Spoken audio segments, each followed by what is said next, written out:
हमने लिया है KUK का अप्रैल 2015 का पेपर। तो आपका पेपर होता है 20 मार्क्स का और इसकी ड्यूरेशन होती है 3 आवर्स। इसमें आपको कोई भी 5 क्वेश्चंस करने होते हैं। फर्स्ट पार्ट जो है वो कंपलसरी क्वेश्चंस का होता है, क्वेश्चन 1, और बाकी हर पार्ट में से आपको एक एक पार्ट सिलेक्ट करना है। जो कंपलसरी क्वेश्चन होता है उसमें हाफ या 1 नंबर के क्वेश्चंस होते हैं जो बहुत ईजी होते हैं। अगर आप सिलेबस में एक बार भी पढ़ रखा हो तो ये चीज़ें आप आसानी से कर सकते हैं। इसके बाद आपके चारों यूनिट्स में से 2-2 क्वेश्चन दिए होंगे जिनमें आपको कोई भी एक क्वेश्चन करना है और हर क्वेश्चन 4 मार्क्स का होता है। तो चलिए हम स्टार्ट करते हैं अपना फर्स्ट पार्ट कंपलसरी क्वेश्चंस का, जो है right syntax of scanf function. ये क्वेश्चन आपका हाफ मार्क्स का है। तो इसमें आप देखेंगे स्कैनएफ फंक्शन का क्या यूज़ होता है। स्कैनएफ फंक्शन का यूज़ हम करते हैं कोई भी डेटा इनपुट जो किया गया उसको स्कैन करने के लिए। कीबोर्ड से कोई भी इनपुट मिला है उसको स्कैन करके रखने के लिए स्कैनएफ फंक्शन यूज़ किया जाता है। इसका सिंटैक्स है स्कैनएफ शॉर्ट में, फिर ब्रैकेट स्टार्ट होंगे, ब्रैकेट के अंदर डबल कोट्स के अंदर format specification strings, double quotes, फिर कॉमा और list of variable addresses, bracket close और सेमीकोलन। इनमें देखिए कोई भी चीज़ आप इसमें छोड़ नहीं सकते हैं। जैसे स्कैनएफ के बाद कॉमा लगाना है वो ज़रूरी है, डबल कोलन लगाने हैं वो ज़रूरी हैं। अगर कहीं पे कोई भी मिस्टेक हो जाती है तो आपका स्कैनएफ फंक्शन काम नहीं करेगा। इस फंक्शन का यूज़ हम तब करते हैं जब हमें यूज़र से कोई भी इनपुट लेना होता है। मान लीजिए आप 2 नंबर्स को ऐड करना चाहते हैं तो आप यूज़र से वो 2 नंबर लेते हैं, तो उसके लिए आपको स्कैनएफ फंक्शन यूज़ करना पड़ेगा। इसकी वर्किंग समझने के लिए हम पहले स्कैनएफ फंक्शन में ये बताते हैं कि आप किस टाइप का नंबर लेने वाले हैं और उसके बाद वो एड्रेसेस लिखते हैं जहाँ पर वो वैल्यूज़ जाकर स्टोर होंगी। मान लीजिए आप एक इंटीजर नंबर लेना चाहते हैं, जो हम एग्जाम्पल के तौर पर देखें तो इंटीजर के लिए फॉर्मेट स्पेसिफायर है %d का मतलब है कि जो डेटा आप लेने वाले हो, कीबोर्ड से स्कैन करने वाले हो, वो इंटीजर टाइप का रहेगा। इसके बाद आप कॉमा लगाते हैं। कॉमा से पता चलता है कि जो फॉर्मेट स्पेसिफिकेशन स्ट्रिंग्स हैं वो कंप्लीट हो गई हैं और उसके बाद आपको लिस्ट ऑफ वेरिएबल एड्रेसेस लिखने हैं। तो आपने 1% इस एग्जांपल में लिया है तो %n यानी एड्रेस ऑफ n पर जाकर वो डेटा स्टोर हो जाएगा। तो ये कन्वर्जन जो होते हैं वो बहुत ज़्यादा ज़रूरी होते हैं। अगर आप फ्लोट टाइप का डेटा लेना चाहते हो तो आप इसके अंदर %f डाल देते हैं, स्ट्रिंग लेना है तो %s डल जाता है, कैरेक्टर लेना है तो %c डल जाता है। एग्जाम्पल के तौर पर यहाँ पे हमने एक सिंपल इंटीजर नंबर लिया है तो scanf bracket starts double quotes में %d, comma %n and semicolon.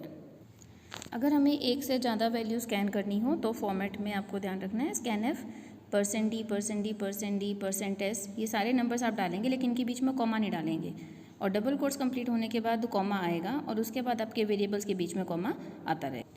इस एग्जाम्पल में हम ऑर्डर ऑफ फर्स्ट मैट्रिक्स ले रहे हैं। तो जैसे आपको पता है कि ऑर्डर ऑफ मैट्रिक्स में रोज़ और कॉलम्स दोनों चीज़ें स्पेसिफाई करनी पड़ती हैं, तो हमें 2 स्पेसिफायर्स इसमें लेने पड़ेंगे कि नंबर ऑफ़ रोज़ कितनी होंगी, कॉलम्स कैसी होंगी। यानी कि आपका मैट्रिक्स 1/n है, 2/2 है, 5/7 है, कितना है वो आप स्पेसिफाई करेंगे। तो scanf %d, comma %m and %n। तो आपको ध्यान रखना है कि इस फॉर्मेट स्पेसिफिकेशन के बीच में कॉमा नहीं लगाना है। अपना अगला क्वेश्चन है डिफाइन 1D अरे। तो अरे को 1 डायमेंशनल और मल्टी डायमेंशनल दोनों टाइप का यूज़ हम कर सकते हैं, लेकिन इससे पहले हमें पता होना चाहिए कि अरेज क्या होते हैं। अरे का डेफिनेशन अगर हम देखें तो array is group of elements that share a common name and that are differentiated from one another by their positions within the array. जैसे आप ये एग्जाम्पल देख रहे हैं तो एक अरे ग्रुप ऑफ एलिमेंट्स होता है जिनका सेम नेम होता है, कॉमन नाम होता है और इसीलिए हम उसे अरे कहते हैं और इसके अंदर एक फिक्स्ड कलेक्शन ऑफ डेटा होता है। इसमें खास बात यह है कि जो डेटा है उसका टाइप सेम होना चाहिए, जैसे सारे इंटीजर्स होने चाहिए या सारे कैरेक्टर्स होने चाहिए। आप मिक्स करके इसमें यूज़ नहीं कर सकते। गिवन एग्जांपल में हमारे पास एक अरे है जिसका नाम x है और इसकी पोजीशंस हैं x(0), x1, x2, x3 and x4। तो इसमें आप ध्यान रखिए कि जो पोजीशन होती है वो 0 से स्टार्ट होती है, 1 से स्टार्ट नहीं होती। तो टोटल नंबर ऑफ़ एलिमेंट्स अगर हमें पता करने होंगे अरे में कितने हैं तो वो होंगे 0 to n-1 and total elements हो जाएंगे n। तो 1 डायमेंशनल अरे क्या होते हैं, चलिए हम वो देखते हैं। 1 डायमेंशनल अरे का मतलब है कि वो अरे जिसके अंदर सिंगल डायमेंशन होगा, यानी या तो सिंगल रो होगी या सिंगल कॉलम होगा, रोज़ और कॉलम्स दोनों 0 नहीं होंगे। तो यहाँ पे एक एग्जांपल के तौर पर हमने लिया हुआ है x(0), मतलब x नाम का अरे है, ये 1 डायमेंशनल है और इसके अंदर सबस्क्रिप्ट 0 है, मतलब कि फर्स्ट एलिमेंट ऑफ 0 को ये रेफ़र कर रहा है। मल्टी डायमेंशनल में रोज़ और कॉलम्स मल्टीपल होती हैं, सिंगल नहीं होती हैं। अपना थर्ड क्वेश्चन है कि what is the order of convergence of bisection method.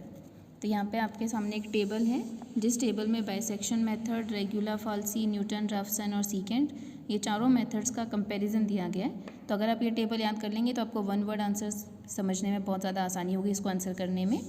तो बाइसेक्शन मेथड का ऑर्डर ऑफ कन्वर्जेंस है 1, रेगुला फाल्सी का ऑर्डर ऑफ कन्वर्जेंस है 1.618, न्यूटन रैफसन मेथड में ऑर्डर ऑफ कन्वर्जेंस है 2 और सीकेंट मेथड में ऑर्डर ऑफ कन्वर्जेंस है 1.618। तो बाइसेक्शन मेथड का यहाँ पूछा गया था, उसका ऑर्डर ऑफ कन्वर्जेंस 1 है।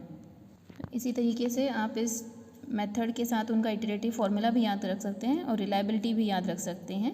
तो ये कंपैरिजन अगर आप याद रखते हैं तो आप काफ़ी एक नंबर के क्वेश्चंस और 4 नंबर के क्वेश्चन को आंसर करने के लिए केपेबल हो जाएंगे। तो रेगुलर फाल्सी और सीकेंट का 1.618 है ऑर्डर ऑफ कन्वर्जेंस, बाइसेक्शन का 1, न्यूटन राफसन का 2। अपना अगला क्वेश्चन है how to define a 3x3 matrix in C. तो 3x3 मैट्रिक्स जो है वो हमारा मल्टी डायमेंशनल मैट्रिक्स है। हमने पहले पढ़ा था 1 डायमेंशनल अरे ऐसा होता है जिसके अंदर सिंगल रो या सिंगल कॉलम होता है, और मल्टी डायमेंशनल अरेज ऐसे होते हैं जिसके अंदर रोज या कॉलम्स ज़्यादा 1 से ज़्यादा होते हैं। हमें पता है कि जिस फॉर्मेट में 1 से ज़्यादा रोज या कॉलम्स होते हैं उसे हम मैट्रिक्स कहते हैं। तो जो मैट्राइसेस होते हैं ये मल्टी डायमेंशनल अरेज होते हैं। तो इनका डिक्लेरेशन किस तरीके से किया जाता है, तो इसमें हम कोई भी वेरिएबल नेम ले सकते हैं। एग्जांपल के तौर पर यहाँ पे हमने x लिया है, x के साथ फर्स्ट स्क्वायर ब्रैकेट के अंदर नंबर ऑफ़ रोज़ बताए जाते हैं और सेकंड स्क्वायर ब्रैकेट के अंदर रोज़ ऑफ कॉलम्स बताए जाते हैं। तो हमारा क्वेश्चन है कि 3 रोज़ और 3 कॉलम्स, तो आंसर हो जाएगा x ऑफ 3 ऑफ 3। KUK 2015 के पेपर में आपका लास्ट कंपलसरी क्वेश्चन है differentiate between Jacobi's method and Gauss Seidel's method. ये दोनों ही मेथड जो हैं ये इनडायरेक्ट इटरेटिव मेथड्स हैं, लेकिन इन दोनों में थोड़ा सा डिफरेंस है। Difference between the Gauss Seidel and Jacobi methods is that the Jacobi method uses the values obtained from the previous step, while the Gauss-Seidel method always applies the latest updated values during the iterative procedures. Jacobi method iteration method है, ये तब use होता है जब equation में एक coefficient दूसरे coefficient से बहुत ज़्यादा बड़ा होता है, और जो बड़ा कोफिशिएंट है वो डिफरेंट अननोन्स के अकॉर्डिंगली करस्पॉन्ड करता है। This iteration method is applicable only when each equation of the system contains one coefficient much larger than the other in that equation, and the larger coefficients in different equations correspond to different unknowns. Gauss Seidel method Jacobi method के ऊपर improvement है। Jacobi में वो previous step में जो value मिली है उसके basically next iteration करता था, लेकिन गॉस सीडल मेथड में हर इटरेशन के ऊपर नई वैल्यू कैलकुलेट की जाती है।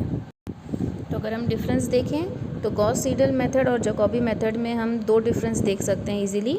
फर्स्ट डिफरेंस है कि गॉस सीडल मेथड में most recent approximations of the unknown her step पे यूज़ की जाती हैं, और सेकंड डिफरेंस है कि गॉस सीडल मेथड में जो कन्वर्जेंस है वो जैकोबीज मेथड के कंपैरिजन में डबल फास्ट है। तो जैकोबी मेथड स्लो है, गॉस सीडल मेथड फास्ट है। तो ये 2 बेसिक डिफरेंसेस हम इसके अंदर लिख सकते हैं। तो इस तरीके से आपके कंपलसरी क्वेश्चन पूरा हो जाता है, जो कि आपके KUK के द्वारा अप्रैल 2015 में लिया गया था।